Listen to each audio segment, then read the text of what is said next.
incredible men and women of the United States Air Force. Very special, beautiful place. Very, very special. I also want to welcome the Acting Secretary of the Air Force, Lisa Disbrow, and the Air Force Chief of Staff, General David Goldfein. Thank you. Thank you. Thank you, Lisa. The cadets here represent not only the future of our Air Force, but also the future of our country. Their skill, dedication, loyalty, and patriotism represent the very best of America. Thanks especially to the Air Force Academy Superintendent, Lieutenant General Michelle Johnson, and for your outstanding stewardship. You have been truly outstanding, Michelle, and we appreciate it so much. Thank you. Developing leaders, character, I mean, so many things are developed at the Academy. It's really an amazing, amazing job they do. And we all joined the very proud and distinguished heritage of the long blue line. You know what that is, fellas? That's a long, big, beautiful blue line. I would also like to welcome several members of Congress who are here today, including, maybe just stand up for a second, Doug Lamborn. Hi, Doug. Ted Poe. Ted. Thank you, Ted. Ted. Don Bacon. Hi, Don. Doug Collins. And my friend, Martha McSally, who, by the way, I think can fly a plane maybe better than anybody up here. She's the real deal, right, Martha? She's tough. She likes a certain plane, which I'm going to mention in a minute. She specifically likes a certain aircraft, right? Thank you very much. And how's healthcare coming, folks? How's it doing? All right, we're moving along? All right. I think it's time now, right? Right? They know it's time. Thank you. Thank you for being here, folks. We're also pleased to be joined by the Secretary of Veterans Affairs, David Shulkin, who's doing an incredible job with the veterans. Thank you, David. Thank you, David. Taking care of our veterans, for me, and this has been one of my absolute highest priorities, and the highest priority just about of the administration, and David is working tirelessly to deliver the care our veterans so richly deserve. And it should have happened years ago, but it's happening right now. So thank you very much, David. Our Treasury Secretary, Stephen Mnuchin, is here with us as well. Stephen is determined to bring jobs and prosperity back to the United States, and he is really doing some very great service with a very complicated set of circumstances, and it's working out well. So, Stephen, thank you very much. Finally, and in this particular case, David and Stephen and Congress folks, we have to say this. We are truly and deeply proud to welcome the Falcons of the United States Air Force Academy to the White House, most importantly. Congratulations to you all. Coach Calhoun, you and your team had quite a season. Like good Air Force guys, you flew under the radar to victory. You know, we're buying a lot of those under the radar planes, you know. In fact, you can fly over the radar. You're still not going to detect them. They cost a lot of money, I'll tell you that. This week, our Republican team had its own victory under the radar. That is a very important thing for the men and women of the United States military. And it's a very important thing for the people of our country. In our new budget, and it's been a very hotly contested budget because, as you know, we have to go through a long and rigorous process. But we've ended years of painful cuts to our military and just achieved a $21 billion increase in defense spending.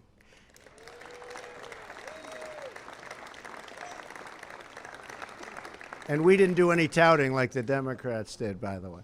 Not only did we achieve this massive and badly needed increase in defense, but we did so without having to put in place an equal increase in non-defense spending, breaking the so-called parity rule that was breaking our budget and degrading our military. And that's not happening anymore. That I can tell you with surety. So you're going to have the money we need and the equipment we need. There will never be a time, I will tell you this, when we will be spending more money. We are doing the necessary money. We're going to have the finest equipment of all types, whether it's airplanes or ships or equipment in general, that we've ever had in the history of our country. We are taking care of our military, and we're not going to go back to what we were doing for the last long period of time. Our military is going to be taken care of. That I promise you. Thank you. Thank you, folks. With this major investment in America's national defense, a core campaign promise of mine, we are at last reversing years of military cuts and showing our determination and resolve to the entire world. And believe me, the entire world is watching. And we have resolve like never, ever before. These long-awaited increases will make America more safe and more secure, and give our amazing service members the tools, equipment, training, and resources they need and they very much deserve. To top that, we achieved the single largest increase in border security funding in 10 years. So we have more money now for the border than we've gotten in 10 years. The Democrats didn't tell you that. They forgot. In their notes, they forgot to tell you that. With enough money to make a down payment on the border wall. I think they'll go back and check their papers. This includes swiftly replacing ineffective and failing fencing and walls with an unbreakable barrier. So we're putting up a lot of new walls in certain areas. We're putting up a tremendous amount of money to fix the existing structures that we have, some of which we can keep into the future. They're in good shape, but we have to bring them back to the highest level. We'll be doing that with this payment. And make no mistake, we are beginning to build the wall, and we will keep out the gang members, criminals, drug and human traffickers that threaten our citizens and that threaten our security. Any member of Congress who opposes our plans on border security, and I know these folks didn't, is only empowering these deadly and dangerous threats. And we will not put up with it, and the public won't put up with it. This bill also includes important health care resources for our great coal miners who have not been treated well, but now they're being treated very well, and continues to make funding available so inner-city children here, right in the nation's capital, can go to the school of their choice. Choice is so important. After years of partisan bickering and gridlock, this bill is a clear win for the American people.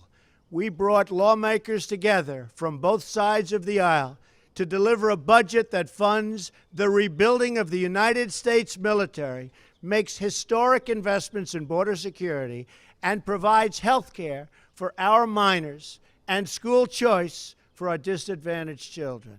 Very importantly, there is no long-term bailout for the insurance companies that the Democrats desperately wanted to subsidize, donors, the badly failing Obamacare. Do you know what a donor is, fellas? You'll learn when you get a little older.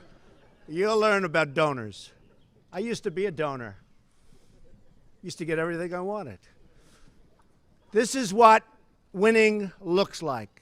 Something that you folks really know a lot about. What a record. The Falcons had 10 wins and only 3 losses, a tremendous achievement, and they played tough, tough teams. And they played some teams that were slightly larger, right, Coach? Oh, yeah. Slightly. Coach is saying, boy, they're big, but you'd beat them, right? We did. You'd beat them. He knows how to win. Just spoke to Bob Kraft of the New England Patriots, right? And he gave you a little pep talk. Yes, sir. And he's a big fan, too. But we know one thing. As good as his coach is, even he says he's not replacing Belichick. Is that right? But someplace else. You're going to stay where you are. You better stay right where you are, Coach. Right? Don't let it sign him.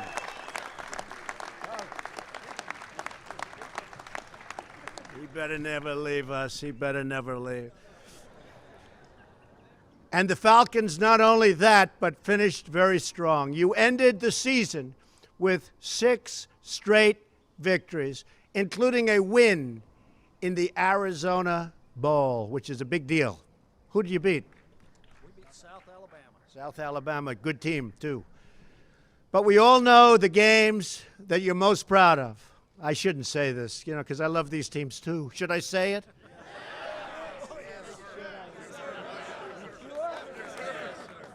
I thought they were great Americans, Coach. All right, the games they were most. They beat Navy, good team. Do I have to give the score? Yes. Beat Navy 28-14. And you beat West Point 31-12.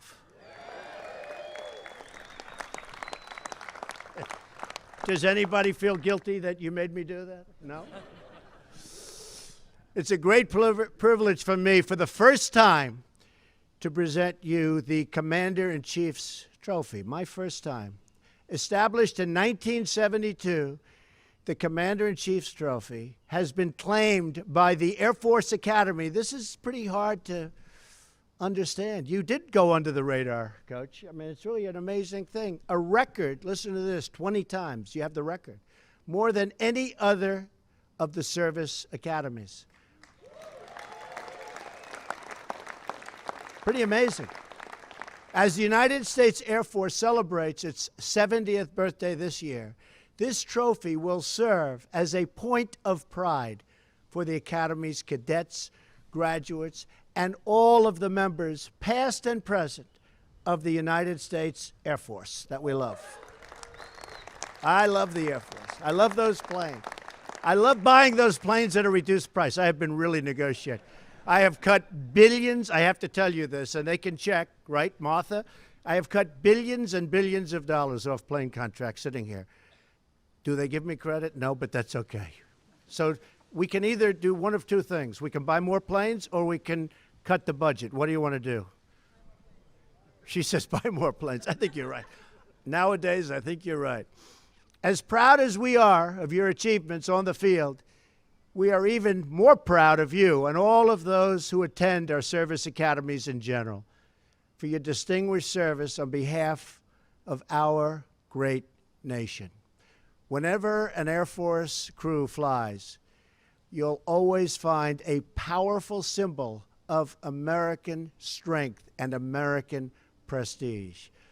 From the A-10 Warthog, stand up, Martha.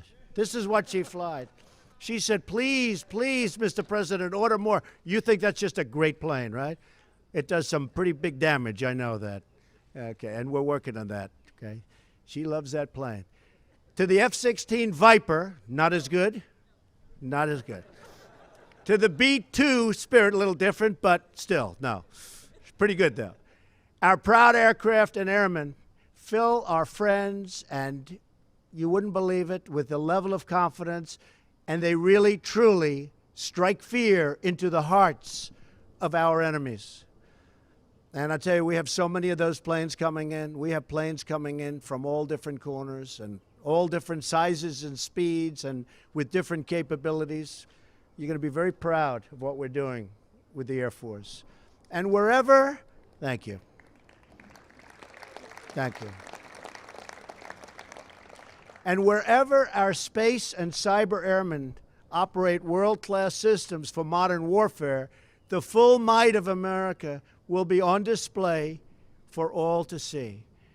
With the new budget increases we have achieved in our spending bill, we'll be able to purchase the greatest planes ever built, including the F-35, that is some plane, and the next generation of military aircraft. We will maintain and expand our superiority in the air and our ability to protect and project America's vital security interests. Just across the river, not far from the White House, stands a soaring tribute to the men and women of the United States Air Force. The three arching spires of the Air Force Memorial represent the core values of this noble branch of our armed forces. Integrity first, service before self, excellence in all you do. For 70 years, the United States Air Force has embodied those principles. I know each of you will uphold these standards with devotion and dignity throughout your military career. And I know that each of you will continue to make your country proud. They're great people. I met everybody in the Oval Office. They actually said this is the first time you've been invited into the Oval Office. And actually, the New England Patriots said that last week, that they were not invited in, but we invite them into the Oval Office. I think we should invite them into the Oval Office, right? Don't you think? But we're very, very proud of you, Coach.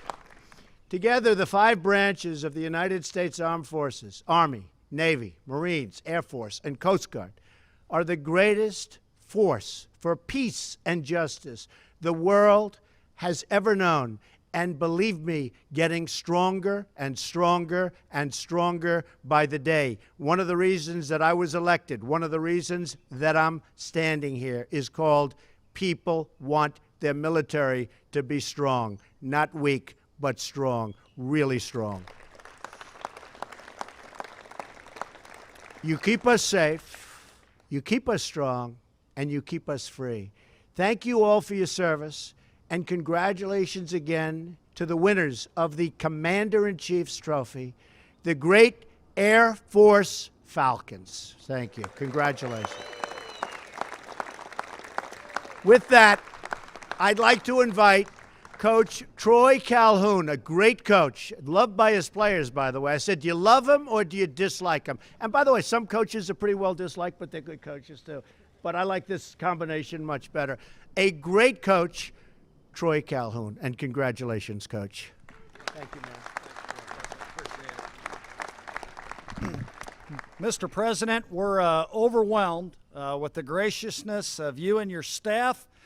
This certainly has been an unbelievable trip for our young men and young women that have been able to come along. And we are so proud in only 3 weeks under your command, they will become commissioned and second lieutenants in our United States Air Force. And what they will bring is courage, integrity, boldness, and unquestionably, they're champions, but more than anything else, they're absolute winners. So, ladies and gentlemen, the young men and young women of the United States Air Force Academy.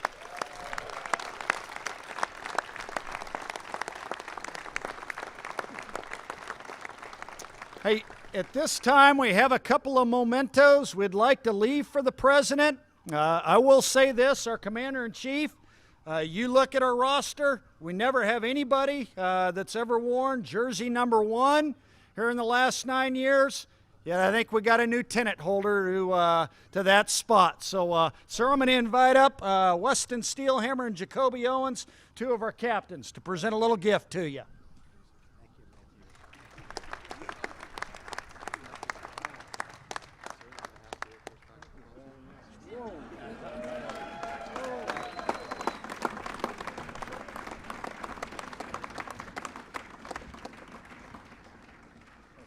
Thank you.